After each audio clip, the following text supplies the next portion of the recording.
In a world where we're bombarded with negativity, one can't help but be pessimistic and feel anxious. Turning on positivity can be challenging when faced with stressful situations. Well, today, we want to help you learn the power of positivity and how it can have lasting health benefits. You can get neuroinflammation, it leads to anxiety, depression. And experts say it all starts in the mind. Ahead, how to reframe the way you think and improve your mental attitude. Plus, a 6-year-old author who knows the power of positivity. I am strong. I am amazing. It's all straight ahead on this week's edition of Prescription for Life.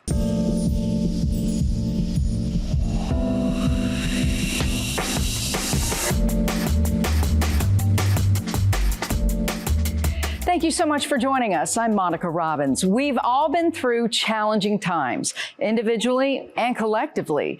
We all have some stress in our lives, but it's how we look at these issues that's different. Lots of research shows there's science behind the power of positivity. A Johns Hopkins study found people with a positive outlook and family history of heart disease were 1/3 less likely to have a heart attack or other cardiovascular event within 5 to 25 years. That's compared to those who had a more negative outlook.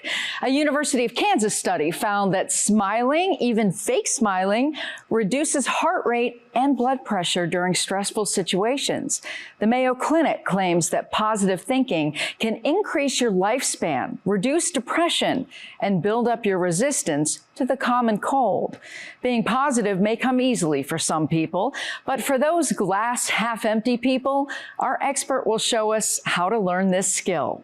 We'll get to that in just a moment, but first, some ways to set your day in the right direction. Michelle Choi shares some tips for creating affirmations that will bring you the most powerful results. We decided to set up at different parks to ask this question. How many number of thoughts do you think a person has every day? At least a couple hundred, honestly. I would say it's in the thousands. According to a study conducted by psychologists at Queen's University, turns out an average person has more than 6,000 thoughts in a single day. I mean, I'm not surprised because I know my mind is constantly racing. And if you're thinking all these thoughts, good or bad, have an impact on your mind and body, you're correct. Here's Dr. Jin Yoon, assistant professor of psychiatry at UT Health, to explain. And the way you think about things, clearly that can impact you. And we know those can actually have a significant biological impact on you. You can get neuroinflammation, it leads to anxiety, depression. One way to combat those negative thoughts and feelings through positive self-affirmations. Self-affirmation is really focusing on kind of clarifying what are your core values in life, what is important to you. So whether you value family and friends, work, creativity, self-affirmations encourage you to think positively and see the bigger picture. Sometimes focusing more on your core values again can kind of wipe the slate, kind of remove the clutter. Like a reset button for the mind. Self-affirmations can all be different. I am powerful, I am a woman of God, and I am golden. Every day, every morning, I wake up and I say these things. Hi, I'm Chris McCalmont. Everything is all right already. Tailored to fit your needs. I'm actually unemployed right now and looking for a job, and so I need these affirmations, and this one has really been helping me make it through. Whether you're feeling down or you're struggling with depression and anxiety, Dr. Yoon says positive self-affirmations. My name is Terry Ruiz, and I'm going to be okay. Can be a powerful mental health tool. What ends up happening is you have less stress and anxiety. There's also a scientific reason behind why self-affirmations work. Positive statements like these. My name is Destiny, and my affirmation is everything happens for a reason. Activate the reward circuits in your brain. And that's important because it literally means that people are seeing the world in a better way. Now, at this point, you're probably wondering, how do I start using positive affirmations? Here are 3 easy steps experts say you can follow. First, affirmations work best when spoken out loud and are repeated. Second, always use it in present tense. And third, keep them short and avoid negatives. Hi, my name is Monty, and I just want to tell you to take it day by day. Hi, my name is Michael Bradford. Always come from a place of trust. Here's to positive thoughts and vibes, everyone.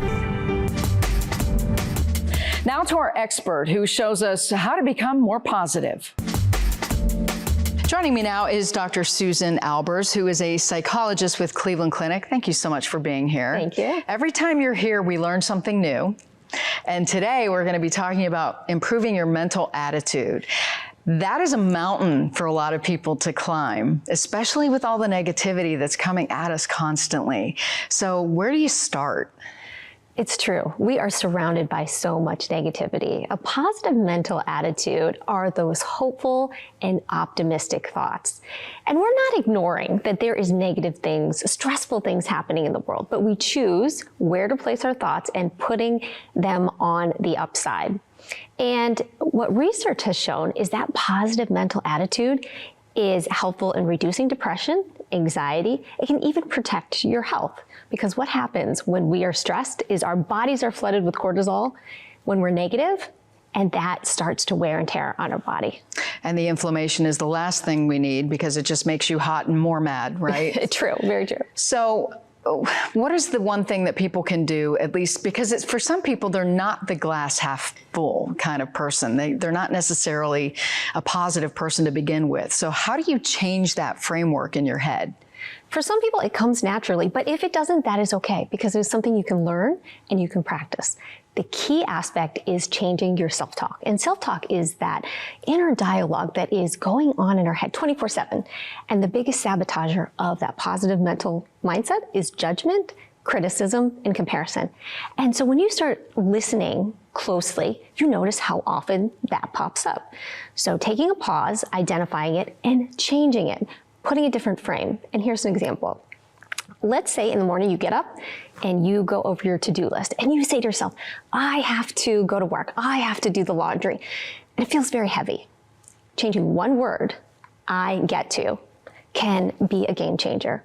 I get to go to work. I'm healthy enough to go to work. I get to do laundry. It's an opportunity. And this just puts a little different framework on it. And we can practice identifying when we're talking negatively and change it around. For me, whenever I cover a story and I meet somebody who is going through a horrible time, I'm grateful that I go home and that's something I don't have to deal with. Yeah. That just came because I see this every day. I don't know how I can teach that to somebody else, except for, you mentioned comparison. And that's very important, especially with social media, because a lot of people don't realize there are really good filters out there. And just because you see somebody who has a perfect picture doesn't mean their life is perfect. Sure. How do you get that through to somebody who is constantly looking at him or her and their life is so much better than mine, or they have things that I don't have, that sort of thing? Exactly what you're saying is remembering that we get one little picture of people's lives and trying to step into their shoes and imagining what their life is like. Talking to other people every single day helps to give us perspective and looking at that big picture. What about bitterness? There's a lot of people who maybe have had something negative happen to them, and they're just bitter and they can't get over it. Bitterness comes from sadness and hurt. And when you can identify and connect with that piece of it, we react to the anger. We want to push back, but taking a moment and thinking about what are some of the sadnesses that may be happening behind that bitterness, it gives us a little bit more compassion. How do you teach empathy? Teaching empathy is trying to step in someone else's shoes and having compassion, thinking about if this was my best friend or a child, how would I be interacting with them? How would I be talking to them? Giving them the benefit of the doubt. Thinking about, we often look at it from our perspective, but trying to see it from their perspective. My attitude's always been, prepare for the worst, hope for the best. I've had a lot of people tell me that's not necessarily the greatest way to go through life, but it works for me. But how do you help people who are constantly looking or worrying about, but this could happen and that could happen and what happened to me yesterday? And our brains are wired to look for the negative. It's called the negativity bias. We focus in on the negative. It's from evolution. If we can see the danger that's coming or the possible what ifs, it's protective. Unfortunately, you fast forward to today, it can really get our thoughts to be stuck into the negative. So what we have to do is really start to look at things from a different perspective, being much more hopeful instead of thinking what if, what is, staying in the present. 85% of what we worry about according to research, never happens. And it drains us of that energy.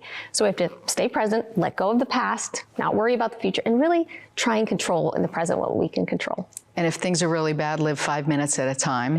True. That is pretty much my life 24/7. So talk to me though about kindness and practicing general kindness toward other people. It's not necessarily about the other person, it's about you. Kindness starts with yourself, having compassion for yourself. If we think about what we go through in a day, and we give ourselves sometimes the benefit of the doubt, we often don't do that for other people. Think about how you would treat yourself, but it starts with us. In one day, write down, what are some kind things that I can do for myself? Sometimes they're simple things like getting enough sleep. And it sounds very simple, but sometimes we don't even take care of those basic needs. And when we start prioritizing ourselves and our basic needs, then we can start being kind to other people. Self-care is not selfish. Yeah. It's survival, pretty much. Helps us to thrive. Well, and if you're not taking care of yourself, you can't take care of anybody else well, if you will. So what's the most common thing when you're talking to your patients? Is there a common theme when it comes to these folks who are dealing with, a negative mental attitude?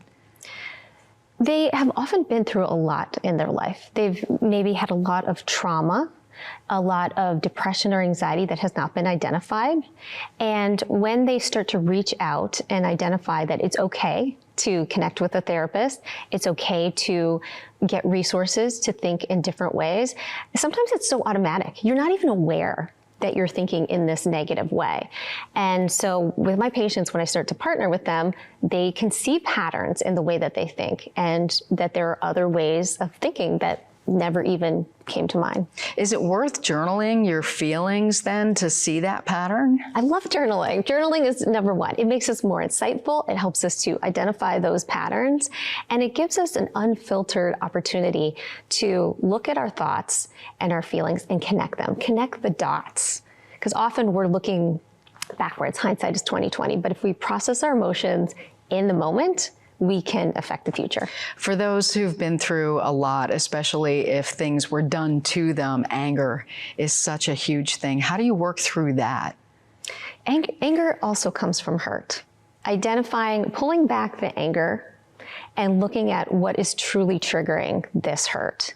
And I work with a lot of people in counseling to identify some of those triggers of anger. Sometimes we just see the camel that breaks the back, the straw that breaks the camel's back. We see that part of it. But when you look a little bit deeper, you could see that there's been a pattern, there's been a theme that can trigger the anger. Is it usually people are going to tell you have such a negative attitude, or maybe you notice people just don't want to hang out with you anymore? How do you recognize that you're that person, the negative Nancy, if you will, that has that issue that nobody really wants to be around you? It's true. Positivity is contagious as well as negativity. So if people around you are saying things like, you seem really down, or you are dragging down the atmosphere, or they avoid you, it is important to pay attention to and to listen to. It can be hard, right, when people tell us that we're being negative, but it's reflected back to us. When do you know you need to talk to somebody? If, again, people continue to tell you that you seem down, you don't seem yourself, I often can see a decrease in functioning when people have been negative or stressed for long periods of time. So it's a persistent pattern. Your eating or your sleeping have changed. You isolate. Things are no longer fun that you used to enjoy. Those are a few red flags that's important to reach out to get some guidance or some help or some treatment. How do you convince someone to do that if that's not part of their makeup, that they, naturally would reach out for help? First, plant a seed. You can also come back to it. Sometimes you can mention it, plant that seed, come back to it, help them find resources. That can be one of the biggest barriers of not knowing where to go or who to talk to. So partnering with them to find resources. Also finding good role models. There are many celebrities that are out there who talk about the benefits of counseling.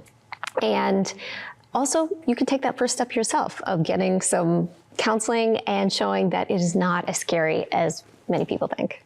All right, final thoughts. Final thoughts. I think that we can all work on changing our thoughts. Cognitive behavioral therapy is one of the key facets right now of therapy, and it's not that difficult. With persistence and practice, we can all change the direction of our thoughts. And change your perspective because you don't know what anyone else is going through. Yes, definitely. Have some compassion and give people the benefit of the doubt. All right, Dr. Albers, thank you. Thank you.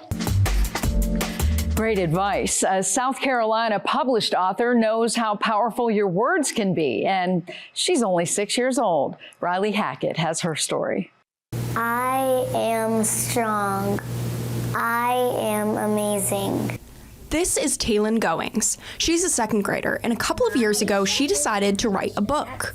I just wanted to help other people remind themselves that they are amazing. Goings' mother, a professor at UNC, had recently published a textbook. She says her daughter was intent on writing a book, too. She would regularly ask me if she could write a book. And so one day I said, well, what would this book be about? What do you want to write about? And she said, I want to write a book focused on affirmations, telling people that their words are powerful. An affirmation is a short phrase that people repeat to themselves to help improve their mental health. The Association of Psychological Science says affirmation of values can significantly lower cortisol, the stress hormone.